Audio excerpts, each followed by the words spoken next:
Olá pessoal, tudo bem? Aqui é o Alexandre Luz em mais uma edição do nosso podcast Conexão Cult. Hoje nós trouxemos aqui uma convidada mais que especial. Ela é a vereadora mais ativa da história da cidade de Uberaba. Rochelle, muito bem-vinda ao nosso podcast. Obrigada, viu, gente? Obrigada aqui pelo convite. Estou muito feliz de poder estar aqui, bater esse papo com vocês e também com quem acompanha de casa. Legal.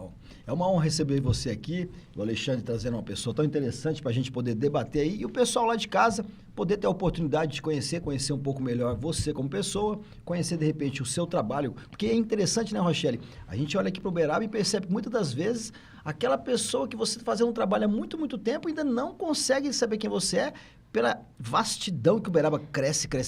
Verdade. E acho que fica bem legal para a pessoa ter aquela decisão correta de no dia da eleição saber quem ela está votando e quem vai representar ela diante aí do município, né? Com certeza. A gente faz um trabalho lá na Câmara de muito educação política e cidadã. E a gente percebe que as pessoas, além de, às vezes, não conhecerem, né, quem são, muitas vezes, os representantes, nem sabem, muitas vezes, quantos vereadores tem ali na cidade, né? Então, às vezes, as pessoas, são quantos? Quantos que são? Então, a gente faz esse trabalho até de falar com jovens, com crianças, sobre, né, como que funciona o legislativo, porque, infelizmente, nós temos uma cultura ainda, primeiro, de negação da política e segundo, de desconhecimento do que acontece na cidade, né? E eu sempre digo que toda semana lá na Câmara é votado questões que influenciam a vida de todo mundo. E a gente precisa acompanhar e saber.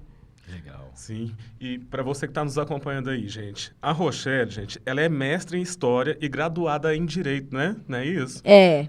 E conta um pouquinho para nós da sua trajetória, como que você entrou nesse mundo político. Rochelle? Legal, vamos falar disso. Bom, eu comecei na política muito jovem, eu estudava no Castelo Branco e uma vereadora esteve lá na escola, que era a vereadora Marilda, e naquele momento ela tinha um projeto que simulava a função de vereador na Câmara Municipal, e aí teve uma eleição lá na escola, eu participei e fui para a Câmara pela primeira vez. Nunca tinha entrado na Câmara, não sabia que era legislativo, nada disso, e com 13 anos eu fui participar desse projeto, e eu falo, né, que ele foi um divisor de águas na minha vida, porque talvez se eu não tivesse participado dele lá atrás, eu não estaria aqui hoje. Eu não tenho pai, mãe, parente nenhum na política. E aí, depois de lá, eu não parei mais. Aí, na época, a gente reorganizou o Grêmio na nossa escola. Sim. Depois disso, a gente não parou, sempre atuou na política. Fui da União Estudantil Uberabense. Depois eu fiz 2 graduações, eu fiz Direito e História. Nas ambas, eu participei de movimento estudantil, diretório acadêmico, de política partidária, já muito jovem, né? Sim. Então, a gente tem uma trajetória antes aí da vida pública. E depois, em 2013, eu fui trabalhar na Câmara Municipal. Eu trabalhei no departamento da Câmara por um tempo. Em 2015, o prefeito, que na época era o Paulo Piau, ele me convida para ir para a prefeitura assumir um órgão novo que tinha sido criado, que é a Superintendência de Política de Juventude, que era um órgão que discutia política pública para jovens. Fui para a prefeitura, fiquei lá até 2019, em janeiro. Fizemos um trabalho muito legal lá. Essa Superintendência de Política Jovem, ela foi criada? Isso, ela foi criada em 2015. Ela não existia. Inclusive, eu assim, me emociono sempre quando eu falo isso, porque em 2005 aconteceu uma primeira conferência de juventude que foi organizada por um conjunto de jovens. Eu estava na organização e lá em 2005 que surgiu a proposta, a ideia da criação de um órgão dentro da prefeitura que fizesse política para jovens. E depois, em 2015, eu tive assim, a honra, a satisfação de ser a primeira superintendente. A gente fez coisas muito legais lá, tinha um projeto chamado Estação Juventude, tem até hoje, que atendia jovens em vulnerabilidade social, com projetos, com oficinas, com cursos, né?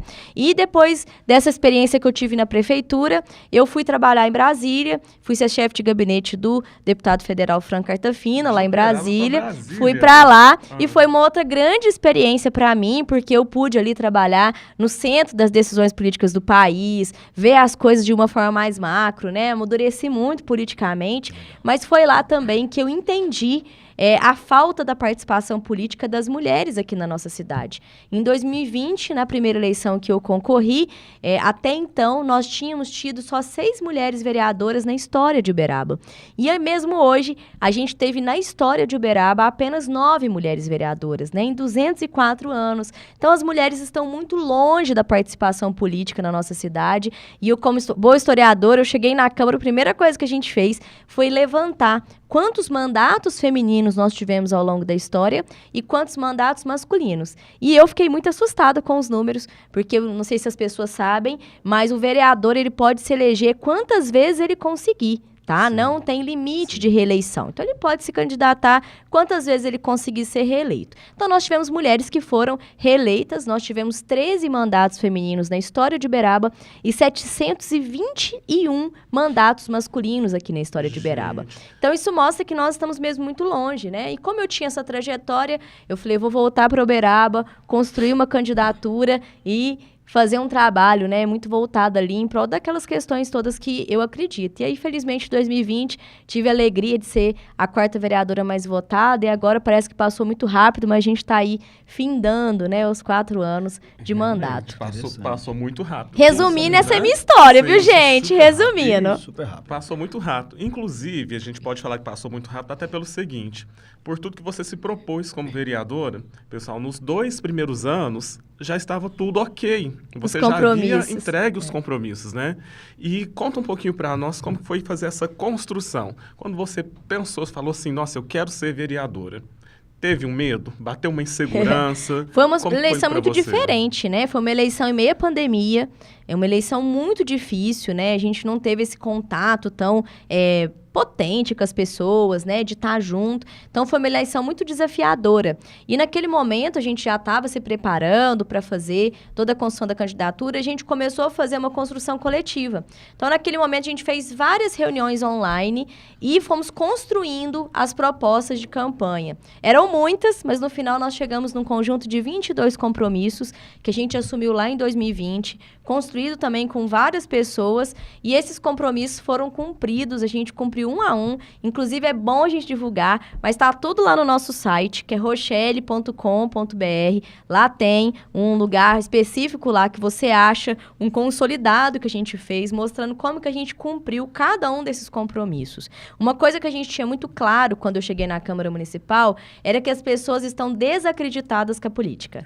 Muitas vezes eu chego num lugar e falo que sou vereadora, a pessoa até gostou de mim, ela fala, você é vereadora? Porque é tão estigmatizado, né? Ver uma pessoa jovem ali na política, professora, funil, né? tal. As pessoas querem colocar todo mundo no funil, falou que é política, olha, já político, assusta, né? É tudo naquela caixinha e coloca tudo igual. É justamente isso. E aí, quando você, né, faz um mandato que você gera credibilidade, coerência para as pessoas, isso é muito valoroso. Então, a gente sempre colocou isso, né? A gente tinha valores muito firmes no nosso mandato, que é o diálogo, a transparência, a coerência, né? E isso a gente tentou nesses 4 anos, obviamente, falo tentou, porque obviamente que a gente não agrada a todas as pessoas, e isso é normal também, né? Sim. Somos humanos e a gente acaba não agradando todo mundo na forma de fazer, mas nós tentamos, nesses últimos anos, fazer um mandato que dialogasse, né? E foi, inclusive, isso que me possibilitou, em 2022, ter saído candidato a deputado estadual, porque a gente já tinha um trabalho muito consolidado na Câmara e permitiu com que a gente pudesse, dentro do cenário político da época, colocar o nome à disposição para dar um passo mais à frente. Não foi possível, infelizmente, Uberaba ficou sem representatividade, o que é péssimo para a nossa cidade. Nós pagaremos aí um preço muito alto nos próximos anos, inclusive, e, para mim, nas décadas, porque esses últimos 4 anos que a gente ficou sem deputado federal e estadual, nós não teremos muitas obras estruturantes aqui na nossa cidade. E isso é um prejuízo para todo mundo. Né, de empresários e indústrias que podiam vir, não vem porque não tem essa representatividade, né? Você não tem um deputado que manda dinheiro para construir uma escola, para construir uma creche, para construir uma OBS. Para poder aprovar e falar, né? Isso impacta completamente aqui a construção civil, a prestação de serviços, o comércio. Então, o impacto, né, da falta de representatividade política, ela é muito maior do que simplesmente o microfone. Ela gera um impacto na cidade toda. Falando isso, a gente cai naquela caixinha da liderança. Liderança e novas lideranças. Dentro da sua visão, você que já esteve por lá e você está vendo todo esse cenário, o que você avalia sobre esse feedback que a população deu de repente, não termos essa representatividade lá? Porque é preocupante. Sim. E eu te falo porque eu ainda sou empresário da trincheira, o Alexandre também é. Nós temos ali o empresariado, o empreendedorismo, a gente sabe que é um desafio. E eu trabalho com educação corporativa também, com formação de líderes e novos líderes. Eu não sei se no cenário político está assim. Em São Paulo, por exemplo, que a gente entrega muitas formações, eu percebo um apagão de líderes. de não ter essas novas gerações chegando e fazendo acontecer, e quem paga é a ponta. Então, como você vê que isso está influenciando a política também, e como você vê esse feedback da gente não ter mais essa representatividade de políticos ou pessoas que poderiam estar nos representando lá e não estão? Nossa, muito boa pergunta, muito boa mesmo. Eu reflito muito sobre isso no meu cotidiano mesmo. Eu acho que a política passa por essa situação também. A gente também tem uma dificuldade grande hoje, né, em se ter novas lideranças. Para mim está muito claro quando a gente tem um cenário político atual do jeito que ele está hoje na cidade, né? E mais do que isso, eu acredito também que nós, políticos, pessoas que acreditam na política, nós temos a responsabilidade em formar novas lideranças, né? E nós lá na Câmara assumimos esse compromisso assim que a gente chegou. Eu fui uma pessoa que fui descoberta num projeto de educação política. Eu tenho a responsabilidade de formar outras pessoas. Então, quando a gente chegou na Câmara, nós reativamos o Parlamento Jovem, que é um projeto voltado para jovens do ensino médio. O Parlamento Jovem é um projeto da Assembleia Legislativa de Minas Gerais, em parceria com as câmaras municipais. Então, esses jovens, eles ficam 6 meses na Câmara, discutindo um tema específico, e no final eles fazem proposições que viram, possivelmente, lá na frente, projetos de lei. É muito legal. Você vê, assim, a transformação desses meninos do momento que eles chegam na Câmara, do momento que eles saem. Inclusive, nós temos nessa eleição já lideranças que foram formadas no Parlamento Jovem que serão candidatos a vereador. E, para mim, eu acho que essa é a maior missão. Né? E até para falar assim, a Rochelle faz isso para levar pessoas pro partido dela. Eles não estão no meu partido, viu, gente? Então, isso é mais legal ainda, porque eu falo, a gente formou esses meninos, fomentar esse movimento, a criticidade, né? Perfeito. E a gente faz um trabalho lá também hoje com crianças. Então, eu faço um trabalho hoje de visitação à Câmara Municipal e de palestras em escolas com crianças de qualquer idade. Então, eu recebo lá crianças de 6, 7. É maravilhoso, porque, primeiro que eles acham maravilhoso estar lá na Câmara, né? E eles entendem numa facilidade. Então, assim, eu acredito que tanto, né, dentro do empresariado, mas a gente também na política, a gente tem essa missão de formar esses novos líderes. Porque eles não vão brotar da noite pro dia, sim, né? Eles não vão aparecer do nada. E, infelizmente, como esse espaço da política, ele ainda é mais estigmatizado, a gente tem uma grande dificuldade de pessoas que têm, né, boas intenções, boas ideias, se aproximarem desse espaço. Porque, infelizmente, o espaço da política ainda é um espaço muito difícil, restrito, hostil, restrito, o pessoal coloca, né? Aquela linha de segurança, né? Total. Política eu vou até aqui. Não se discute, né? Então, eu acredito que o problema é o mesmo. E nós, enquanto lideranças, nos espaços que a gente está, nós temos a responsabilidade de formar outros, né? Eu reflito muito isso enquanto uma pessoa que hoje está lá na Câmara e está num processo de candidatura a uma reeleição, né? Mas a gente tem que abrir espaço para outras pessoas virem mais para frente, né? Para que outros jovens apareçam, para que outras pessoas queiram estar nesse espaço. Então, nós lá temos essa responsabilidade, assim, muito certeira, e a gente faz isso com uma prática, né? E eu até gosto de contar essa história porque eu acho maravilhosa. Sempre que eu recebo crianças lá, eu dou uma missão para elas. Então, eu recebo, legal. A gente fala que a política que o vereador faz, eu falo, ó, vocês vão chegar em casa agora, vocês têm uma missão. Vocês aceitam? A criança super animada, aceita, tal. E aí eu falo, vocês vão chegar em casa e perguntar para os pais de vocês, primeiro, o que o vereador faz. E o que é a política. E vocês vão ensinar para eles, porque eles não vão saber. E eles vão com aquilo, a gente fala de uma forma mais lúdica, né? E aí, eles chegam em casa e eles fazem. E aí, recentemente, eu já tive várias situações comigo, mas recentemente eu estava até num evento, uma mãe chegou e eu já falei, ai meu Deus, vai falar comigo, né? Ela falou assim, você que é a Rochelle? Eu falei, sou. Ela falou, olha, eu vim aqui para te falar um negócio. Eu adorei a palestra que você fez com meu filho. Ele chegou na hora do almoço, perguntou para mim e pro meu esposo. Já, né? E a gente não sabia o que era política, que o vereador fazia. E ele explicou, falou o que o vereador fazia e tal. Então, eu acredito muito nesse movimento mesmo, né? Acho que por ser professora, porque eu também sou professora, eu não contei isso aqui na minha história, mas eu sou professora de história. Eu dou aula lá na Escola Municipal Externa Emílio Brigagão, lá no bairro 2000. Dou aula no 6º, no 7º e no 9º ano. E eu acho que talvez por ter essa essência da educação, eu acredito muito nesse processo. Eu sei que é um processo longo, mas se a gente não acreditar, não plantar essas sementes, não nasce árvore, né, gente? Exatamente. Então, a gente tem que plantar semente. E essa faixa etária que você trabalha de alunos, que é uma coisa muito interessante, nós não tem como dizer também que, por ser no Residencial 2000, nós sabemos que é uma população um pouco mais carente. Sim. Né? E você tem dificuldade em lidar com esses alunos? Você consegue chegar até eles de uma forma, levando informação, com que eles falem com os pais, com que eles não se sintam menosprezados, vamos falar assim. Legal. Bom, eu lá, né, na escola, eu tenho, assim, um posicionamento muito claro da minha função ali também, né? Lá eu sou professora, eu tenho ali questões a seguir, né? Tenho ali a minha obrigação. Mas, obviamente, que todo o que eu vivo na sala de aula impacta diretamente na minha atuação enquanto política. Exatamente, né? Nesse ponto que eu queria chegar. E assim, não tem como, né, estar lá dentro da sala de aula e não ver algumas situações que hoje a gente vive na cidade. Uma das coisas que me preocupa muito, e que inclusive se tornou proposta nossa agora na reeleição, é uma discussão que tem me preocupado muito no pós-pandemia, que é a alfabetização na idade certa das nossas crianças. Eu tenho um aluno que chega no 9º ano sem saber ler e escrever. Ele é um copista, né? Ele olha o quadro, ele copia, mas ele não tem interpretação, ele não tem entendimento. Então, inclusive, isso é uma das nossas propostas, no final eu vou deixar aqui com vocês, que é das nossas propostas de reeleição, porque eu acho que o vereador, ele tem que saber o que ele defende. Não dá para defender tudo, né? Então, nós temos nossas pautas, nossas propostas muito claras.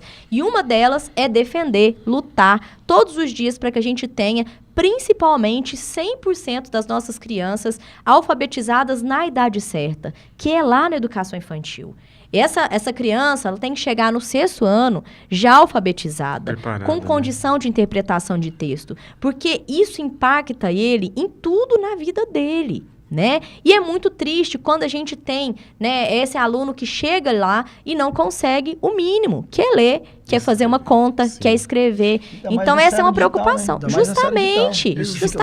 Gap, né? E até trazendo para essa questão da mão de obra. Uma das coisas que eu mais escuto como vereadora hoje é a dificuldade de se encontrar mão de obra, né? Acho que de conectar as pontas, né? Você que está aqui com ele que precisa. Com todo mundo. Agora, Rochelle, você é da educação também. Sou. E eu tô vendo você falar nessa narrativa. Então, a gente tem aqui um gap que, de repente, nesse princípio já não tem o básico que seria a leitura, o desenvolver.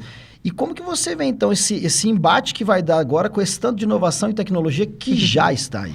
Boa pergunta também. Eu acho que a gente vive um momento hoje, na educação, de uma contradição, né, dos mundos. Então, você está lá na sala de aula com um pincel e um quadro branco e o aluno ele está ali totalmente no digital, né? E eu acho que o desafio hoje nosso é fazer a escola estar conectada com esse aluno. E muitas vezes os instrumentos que você tem para fazer isso acontecer não são os possíveis, né? Então, a gente ainda tem uma escola que é do livro, né, que é uma escola do quadro branco, né, que é uma escola com, muitas vezes, a maioria das escolas não tem nem condição de materiais pedagógicos, né. Eu visitei escola aqui nos últimos anos que não tinha um data show. O quê? Aqui em Uberaba, né? Então, assim, escolas, inclusive nós mandamos uma emenda parlamentar para uma escola agora, posso até falar que a escola do Rio de Janeiro, a Luiz Prata, lá não tinha os equipamentos, a escola foi inaugurada, né? Porque a coisa pública, ela é muitas vezes morosa, burocrática para conseguir chegar. Então, essa escola, muitas vezes, ela não faz muito sentido. Né? E até agora, eu não sei se vocês viram, mas acabou de sair a nota do IDEB, né? O comparativo, a nota de 2023, e a nossa cidade teve, né, um declínio nessa nota. Puxa, nós voltamos para a nota de 2013. Então, isso tem vários aspectos, obviamente. A pandemia é um desses aspectos que contribuiu muito para que essa nota diminua, mas até no sentido da proposição, a gente começou a ir atrás e estudar agora nos últimos dias o que aconteceu com os estados e municípios brasileiros que tiveram aumento da nota. E 3 foram os fatores. Primeiro deles, escola em tempo integral. Segundo fator, formação continuada dos professores. E o terceiro fator, participação dos pais na vida escolar dos alunos. Então, eu gosto sempre de fazer a crítica qualificada, né? Porque eu não gosto muito de ser um perfil de política que só critica e não propõe nada. Sim. Nós temos um perfil lá na Câmara de criticar, de atuar na fiscalização, de ser combativo, mas também de propor. Então, acho que nós temos que aprender com esses locais que deram certo e trabalhar para essa ampliação. Aqui em Uberaba, a gente tem pouco mais de 6 mil vagas da educação integral na nossa cidade. Caramba. Nós precisamos ampliar muito mais. Muito mais, né? A gente precisa. E, inclusive, até trazendo também um pouco das nossas propostas, essa é uma outra proposta proposta que a gente tem, que é a defesa da ampliação da escola em tempo integral. E eu sou uma vereadora que defendo muito a pauta das mulheres, das mães, e tenho recebido, né, muitos pedidos para que a gente tenha algumas creches aqui em Uberaba que tenham horário, né, estendido, para que essas mães possam trabalhar com mais tranquilidade, buscar os seus filhos um pouco mais tarde, né? Então, a realidade hoje é essa, né? As pessoas trabalham, as mulheres trabalham, estão todas vivendo essa vida. E só para falar de um último aspecto que tem me preocupado muito também na quesito da educação, é a saúde mental dos educadores, né? A gente tem hoje uma grande parte dos professores afastados, principalmente por saúde mental. Então, hoje, o ambiente da escola é um ambiente, de fato, muito de conflito, né? Muito, às vezes, difícil ali no dia a dia, né? Muitas questões que vão para a escola. Sim. E eu acho que isso também, trazendo uma reflexão, é uma reflexão dos últimos anos que a gente viveu, né? Um pouco da dificuldade das políticas públicas de assistência social. Então, essas questões todas, gente, elas estão ali na escola, né? A fome, o desemprego, a violência em casa, enfim, isso tudo está ali. E a gente precisa ter políticas públicas mais específicas para esse público, porque é ele que, de fato, né, na maioria das vezes, é a porta de entrada para outras políticas públicas do município. Em Uberaba, hoje, você acha que tem alguém dentro da nossa diretoria, dentro do nosso órgão, que olha para esse lado do professor? Então, nós temos, né, dentro da estrutura aqui, a Secretaria Municipal de Educação, que tem um trabalho, mas eu acho que a gente tem que ampliar, às vezes olhar numa perspectiva diferente. Exato. Hoje, o professor que é adoecido, ele é atendido dentro de uma estrutura que é da prefeitura como um todo, da Casa do Servidor. Mas eu particularmente acho que as questões que o professor traz quando ele se afasta, são questões diferentes de, muitas vezes, do servidor, que está em outras áreas, né? Entra na parte socioemocional, psicológica, comportamental. Total. E da sobrecarga de trabalho também, né? Um professor hoje dá aula em 2, 3 escolas. Deveria pensar em alguma salubridade para esse setor, porque eu também venho do bacharelado e licenciatura, a gente percebe que você tem um desgaste de cordas vocais. Você tem desgaste. Então, eu talvez deveria pensar numa certa salubridade ali. Eu não sei para você, Rogério. Tem que ver dentro da legislação, né, se isso caberia. E também porque, eu gosto sempre de dizer isso, né? Às vezes as pessoas chegam lá no meu gabinete e levam propostas muito legais, né? Primeiro eu gosto de dizer a função do vereador para a pessoa. Eu falo, olha, o vereador tem 3 funções. Primeira delas, representar as pessoas. Segunda delas, para mim, a mais importante, fiscalizar. E tem uma terceira, que as pessoas, muitas vezes, elas têm um senso comum de que a gente pode fazer e não pode. O vereador não pode propor projeto de lei que gere nem obrigação e nem despesa. O que quer dizer isso? Não pode fazer projeto de lei que diga que o outro poder tem que fazer algo, nem que gaste recurso público. E aí, quando eu vou explicar sobre o recurso público para as pessoas, eu explico para eles o seguinte, o recurso público, ele não é infinito. Ele é finito. Sim. Então, a gente não consegue. Né? A gente tem que fazer escolhas, né? A própria lei orçamentária anual, que a gente vota todo final de ano, ela é uma série de escolhas que a gestão municipal que está a cargo faz. Então, até aqui, né, colocando para quem é assistente de casa, preste atenção nisso. O que é importante para você? Olhe, né, se no plano de governo do seu candidato a prefeito, tá lá as coisas que são caras para você enquanto sociedade. É importante a gente saber disso, porque é dali que sai, né, o que a gente chama de PPA, que é o Plano Plurianual, que é uma lei que vai dizer o que vai acontecer na cidade nos próximos 4 anos. Sim. E eu, muitas vezes, me sinto muito frustrada, porque, infelizmente, a população está muito distante de entender isso. Ela quer que as dores dela sejam resolvidas e eu acho extremamente legítimo. Sim. Mas muitas vezes ela não entende como que essas coisas acontecem, né? Por isso que a gente faz esse trabalho assim de conscientização e muitas vezes até de gerar uma frustração no cidadão, porque ele espera muitas vezes que a gente iluda ele, né? Fala, não, eu vou ver, vou resolver. E eu tenho uma prática ali muito de explicar para a pessoa o que pode, até onde que a gente chega e não, né?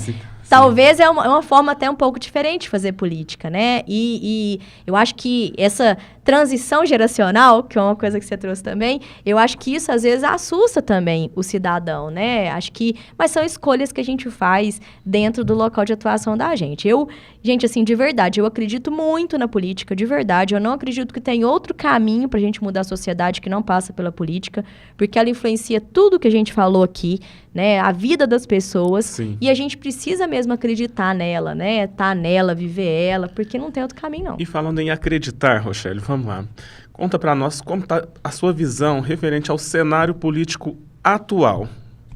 Nacional ou municipal? Municipal. Municipal. Bom, vamos falar aqui da nossa região. Vamos falar aqui da nossa cidade. Bom, eu acho que a gente vive um momento aqui que é um divisor de águas mesmo, né? Uberaba, nesse momento, sem representatividade estadual e federal. Então, para mim, a responsabilidade é ainda maior de quem vai ser eleito para ser prefeito aqui nessa cidade. Primeiro que essa pessoa tem que ter um ótimo relacionamento com o governo federal, principalmente. Porque não sei se vocês sabem como que o recurso público é dividido hoje. Se a gente pegar uma fatia de um bolo, né, inteiro, e for cortar esse bolo, mais de 75% do recurso público está lá no governo federal.